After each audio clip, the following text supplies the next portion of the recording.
A huge economic win for the state today. The U.S. Department of Health and Human Services gave Texas A&M a 25-year, $285 million contract for pharmaceutical research and manufacturing. It's one of 3 places in the country that will help guard against widespread diseases and bioterrorist threats. Our Brian Sanders has more.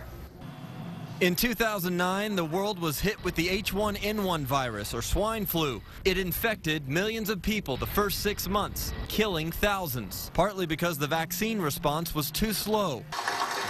Today, the U.S. took a huge step to protect against similar pandemic attacks, including bioterrorism. When we had an outbreak of H1N1, it took us months to mount an effective response.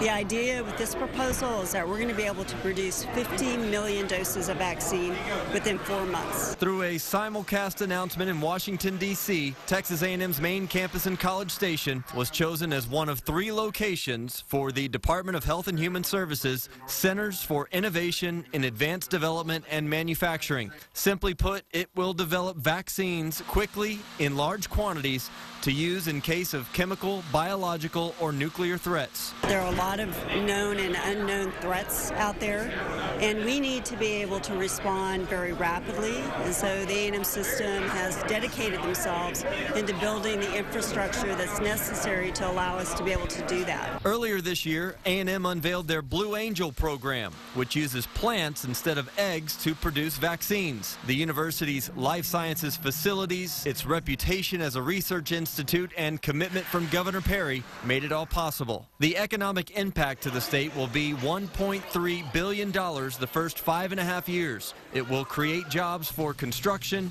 train people in process engineering and pharmaceutical development, and most importantly, save lives if our worst nightmare comes true. Brian Sanders, KXAN News.